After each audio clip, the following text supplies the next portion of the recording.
We're on the West Coast with it. Portland, Oregon to be exact. Golden State Warriors walking your trap and take over your trap, maybe? Jeremy Grant's going to score the first 2 points of the Portland Trailblazers season. What are your expectations for both of these teams, by the way? Shot 33% from 3 a year ago. The same positioning Danny Advia had the play before. Am I missing something? Where's Scoop? His pass ricochets off hands, grabbed by Grant. Back to Ant, open three, cash it in. The speed right now. Hold on, y'all. Keep you in front, and then enjoy the highlight while if you do get to the rim. Pick and slip with it inside. DA, beautiful pass, backhanded off the deck by Simons. I guess that's okay. So Scoot's healthy, y'all. He's just not starting, though. Okay. Anthony Simons with the dude. Chauncey Billups going to be the first head coach to get fired this year, by the way. I hate putting that out in the atmosphere, but I think that's going to happen. So after this game, Chauncey said nobody on his team played good. Something like that. So let me know what y'all think about Portland from this highlight. Again, this is the NBA highlight, so they don't show a lot of misses. Good block there. That's good. That did me obvious. That'll work.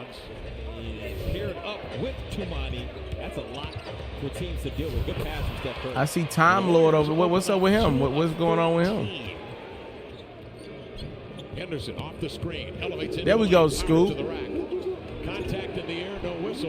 I don't agree with the decision to have him on the bench, though. I ain't gonna lie. I don't know what he did, but you know, if I'm a Blazers owner, which I know they got like a quirky ownership situation. If I'm a Blazers, actually I think it's better now.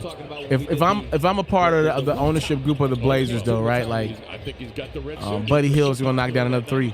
Like I need some momentum in my franchise, and though I'm sure they like Anthony Simons a lot, and he's probably better overall than Scoop today. But again, when you're doing this, it's about trying to get better. For like the Blazers are not winning a championship this year, and not only are they not winning a championship, they're probably not making the playoffs. Like, let's get for real about the future, and like you don't do that with having your top 3 pick come off the bench. Like, what are we doing? Attempting to set a screen. Henderson works the other way to the baseline, bounces outside. I don't understand that. As Jeremy Grant gets a deuce. I don't understand that. I don't get that move. Like, look at this. You gotta find a way to have him on the court. He cannot come off the bench. They shot 38.2% from the three-point line. That's second best in the NBA throughout the preseason. Now Simons is dead nice. Like he's dead nice. But this not about who's the nicest. While you're growing, you got to put some butts in. And then Portland has a great fan base at home, right? But nobody's going to see Portland on the road, right? Like, on this end, spin move, Kuminga. And in one game, they made 28 threes. The all-time Scoot is a guy people would go see. That was kind of the mindset. And we certainly will miss Bill Walton, a great friend. I don't know about that. Anywho, let's talk Warriors.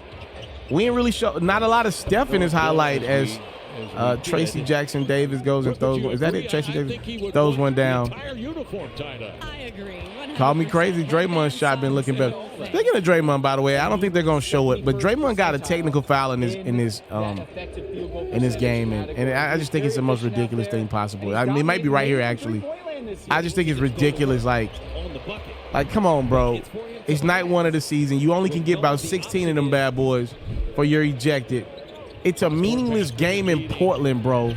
Like, come on, dog. It's night 1 of the season. Don't tell me you love Steph and you're there for his legacy when I think there's been like 20 to 22 games. It's been like 20 games that Draymond's got ejected in. And he almost got ejected in this one. I saw this on Twitter. Steve Kerr had to call a timeout after Draymond got technical foul 1 as he throws a beautiful dime to Steph for 3. So Steve Kerr had to call a timeout before Draymond got technical 2, right? Because he would have got ejected, and you already have 2 technical fouls. You'll already be an eighth of the way to your ejection. You're right, like your automatic suspension for a game. Had he got that second technical foul, right? Like, come on, bro. Say that for the big games or midway through the season, like. Make the text matter.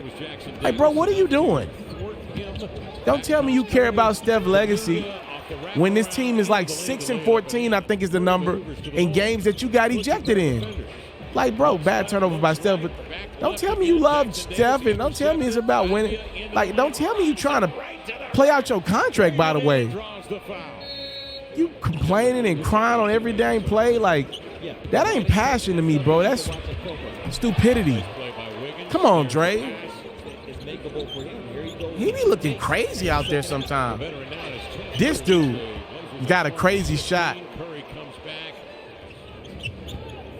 To me, probably the best player on the Olympics. Him or Braun. This dude, the chef. Now, he usually gets off the hot starts. And usually by December, he goes cold. But I wouldn't be surprised one bit if Steph kicks it off. And if that dude right there can average about 3 to 4 threes a game is what I told y'all, the Warriors can score points now. Now they're going around saying that this is the deepest Warrior team they've had in a long time. So we'll see. Delano Banton on for his first run tonight. Outlet pass to Scoot Henderson. Banton 6'9", 24-year-old from Tough. Scoot into the lane. Man, that dude gotta be on the court, bro. like what are we doing? Scoot Henderson working off the screen. Baseline left, double team, group pair, slides through. Beautiful. Yeah. Who started this? Finger roll. It's good action from start to finish with Donovan out there. There he is contesting a shot, but Buddy Hield gets it to go. First of all, he is one enormous human being, 7'2" and 280. Tumani Kamara, number 33, is who's getting the start over Simons. That wingspan couldn't reel that one in. Loose change picked up, cashed in by the Warriors. Okay. 93-67, a minute 46. This game is over, by the way. DeAnthony Melton, one of my favorite in the league. And lays it up and in. I do think the Warriors are very deep. My pushback is like, okay, you're deep with like a lot of like C+ players, right? So is that really deep? 5-18 beating on the Blazers here in this third. C+ players that can be Bs in the league, but have been up and down, right? So like, is that the depth you want? Or would you rather have an 8-man rotation with all B+? You know what I mean? Like, alertly there. More information. And to get your tickets, head to rosequarter.com. because they do have a lot of guys that can make some noise in the league, right? Like, but is anybody going to stand out? They do have a lot of guys that can do specific skill sets really good, right? Like, this team does got some talent for sure. Jackson Davis now listed at 6'10". I actually think this rotation is going to be pretty confusing for Steve Kerr, to be honest with you. This is a confusing team. They do got a lot of guys. You can't play 12, 13 guys a night. I saw Stephen A. make a good point. Like, Steve Kerr played 11 guys in the first quarter of this game, by the way. Remember his big thing in the Olympics was he couldn't find a few minutes for Jason Tatum, which you played 11 Golden State Warriors night one of the season, and you couldn't find a way for Jason Tatum, who, by the way, scored 30-something points night one of the season. 22 points. Okay. All of their Scoop. acquisitions really fit. You see. I don't understand Chauncey Billups. I'm gonna go watch something on Chauncey Billups and why Scoot's not starting. I don't get that. They got to get back to work, get in the lab. Portland's losing by a lot. This is the capper. Your final from Oregon, 140-104. I'm gonna get on out of here because this is over. Scoot had 22 off the bench. Whatever. The guy who started for him only had 11. Buddy Hield, 22 points, 5 of 7 from 3. Steph, 17, 10, and 9. If you love flexing your sports knowledge, you should head over to the best place to play fantasy sports and win some money while you're at it. That's Underdog. For me, I love the pick'em game. It's super simple to play too. All you got to do is go to the Underdog website or app. You got to pick whether a player will have a higher or lower stat line for that specific game. You get your picks right, and you can win up to 1,000 times your money. And when you sign up, if you use your boy's promo code, which is FERRO, Your deposit will get matched up to $1,000 is available to you in bonus cash. You can't beat that. Tap in with Underdog. My promo code is FERRO.